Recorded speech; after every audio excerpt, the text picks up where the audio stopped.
जो मतदान हुआ है उसकी पूरी सच्चाई आपको कल मिल जाएगी। ये वाला कुंभ जो है, महाकुंभ की कोई परिभाषा नहीं है, लेकिन क्योंकि जमाना आजकल मार्केटिंग का है, 144 साल का किसी ने प्रमाण नहीं मांगा। ये चुनाव भी 144 साल वाला जैसा चुनाव था। दिन भर ये कहने से नहीं चूकते थे कि विश्व गुरु बनने जा रहे हैं। अर्थव्यवस्था उनकी तीसरे नंबर पे पहुंच रही है।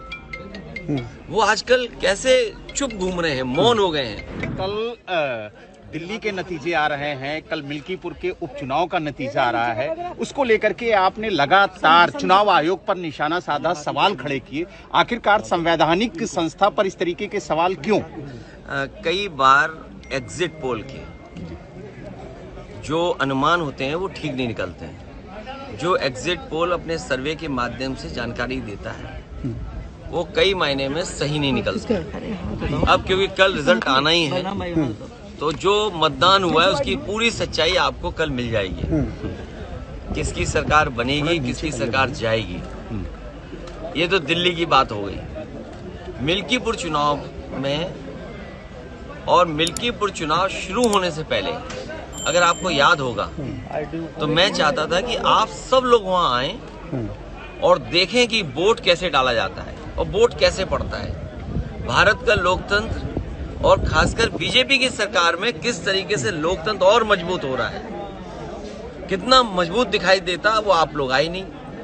आपने एक बहुत बड़ी अपॉर्चुनिटी मिस कर दी।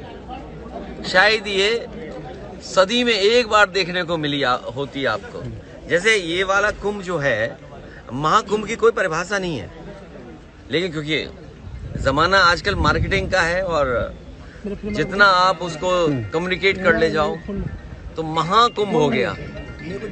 144 साल का किसी ने प्रमाण नहीं मांगा।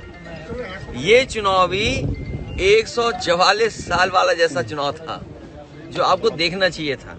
सोचिए आप, बगल के जिले जो हैं वहां से भारतीय जनता पार्टी ने अपने कार्यकर्ता बुलवाए। अंबेडकर नगर से कार्यकर्ता आए। अब तो हम लोगों को उनके गांव पता लग गए हैं क्योंकि पकड़े गए थे कुछ लोग।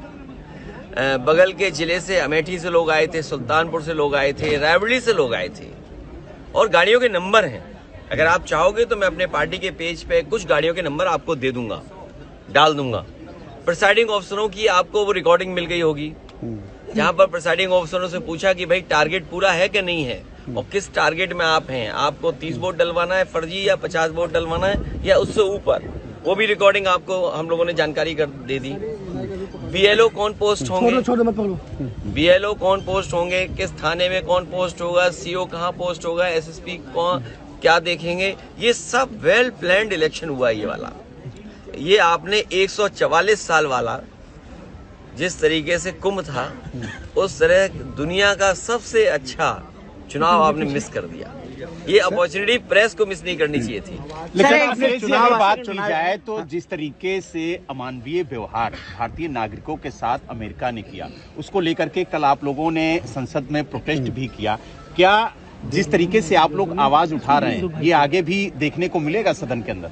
भारतीय जनता पार्टी की कुछ चीजों की तो पोल खुल गई। भैया एक बार सवाल पूछ, और पोल इसलिए खुल गई कि हमने और आपने वो डंका बजते हुए देखा था जी। बड़े बड़े इवेंट देखे थे हम लोगों ने, और ये भारतीय जनता पार्टी वाले लोग कोई दिन नहीं चूकता था जिस दिन ये नहीं कहते थे कि दुनिया में हम कहां पहुंच गए हैं, हम कुछ बन गए हैं, विश्व गुरु बन गए हैं। सोचिए आप, जो लोग दिन भर ये कहने से नहीं चूकते थे कि विश्व गुरु बनने जा रहे हैं, अर्थव्यवस्था उनकी तीसरे नंबर पे पहुंच रही है, वो आजकल कैसे चुप घूम रहे हैं, मौन हो गए हैं। जो विश्व कहने वाले लोग मौन घूम रहे हैं। और जिस तरीके से लोग लौट करके आए हैं, ये कह देना कि पहले भी ऐसे लोग लौटे थे, लेकिन पहले हमारी अर्थव्यवस्था इस जगह नहीं थी। इतना हम अर्थव्यवस्था का डंका नहीं पीटते थे। और कैसे लोग आए हैं जिन्हें शौचालय नहीं जाने दिया, बाथरूम नहीं जाने दिया। ये व्यवहार किसी व्यक्ति के साथ हो सकता है, इनह्यूमन व्यवहार है। और दुनिया का एक देश है, शायद हो सकता है अमेरिका से वो मजबूत नहीं उतना, लेकिन वहां के राष्ट्रपति ने मना कर दिया कि हम फौज से लाए हुए अपने नागरिकों को स्वीकार नहीं करेंगे, और अंततः अमेरिका को स्वीकार करना पड़ा। क्या भारत इतना कमजोर हो गया है? क्या हमारा हिंदुस्तान इतना कमजोर है जब हम हिंदुस्तान का इतना बड़ा बाजार दे रहे हैं अमेरिका को। आप सोचिए नोएडा में न जाने कितना बाजार हमने उनके हाथ में दे दिया होगा। हम कहते हैं हमारे लोग इलीगल पहुंच गए, वहां पे इलीगल इमिग्रेशन हो गया। तो किसकी नाकामी है? ये सरकार की नाकामी है, जो क्वालिटी ऑफ लाइफ या उनको बेटर अपॉर्चुनिटी नहीं दे पा रहे। अगर उन्हें बेटर अपॉर्चुनिटी यहाँ मिल रही होती, क्वालिटी लाइफ बेटर यहाँ होती, तो शायद वो 50 लाख और 1 करोड़ रुपए दे करके नहीं जाते। पंजाब के तो चलो 50 लाख रुपए की सुनने में आ रहा है दे करके गए हैं, लेकिन गुजरात वाले तो 1 करोड़ रुपए दे के गए हैं। कम से कम सरकार को जो पैसा दे करके गए हैं, उनके सरकार को पैसे वापस कराने चाहिए। और जिस उम्मीद के साथ वो लोग गए थे, घर परिवार के लोग, वही नहीं, भारत के और भी लोग हैं जो अपनी क्वालिटी वाला बेटर जीना चाहते हैं, जॉब्स चाहते हैं, नौकरियां चाहते हैं, अपने परिवार की सिक्योरिटी चाहते हैं, अपने परिवार की प्रॉस्पेरिटी चाहते हैं। उनको सरकार मौका दे। अगर मौका नहीं देती है तो ये जो अर्थव्यवस्था में आप दिखा रहे हो ना कि हम किस ऊंचाई पे पहुंच रहे हैं, आप कुछ लोगों को ऊंचाई पे पहुंचा रहे हो, आम लोगों को उस ऊंचाई तक नहीं ले जा रहे। एग्जिट पोल के बाद टीएमसी ने सवाल खड़े किए नेतृत्व पे, आप क्या कहना चाहेंगे? इंडिया गठबंधन को लेकर के भी सवाल के किया। नेतृत्व पे सवाल खड़ा किया है। अभी कोई बड़ा सवाल नहीं पूछना है, ये हमारा इंडिया का अंदर का मामला है, ये हम लोग सुलझाते रहेंगे। Thank you sir. Thank you. क्या चीज? 27 में पीडीए चलेगा, और पीडीए के लोग देख रहे हैं कि उनका वोट कैसे छीना जा रहा है, वो कैसे अपमानित हो रहे हैं। उन्हें एसओ की पोस्टिंग नहीं मिलेगी, सीओ नहीं बनाया जाएगा, क्योंकि वो वोट में कहीं ना कहीं आपको दे देंगे। कौन सिपाही पोस्ट होगा?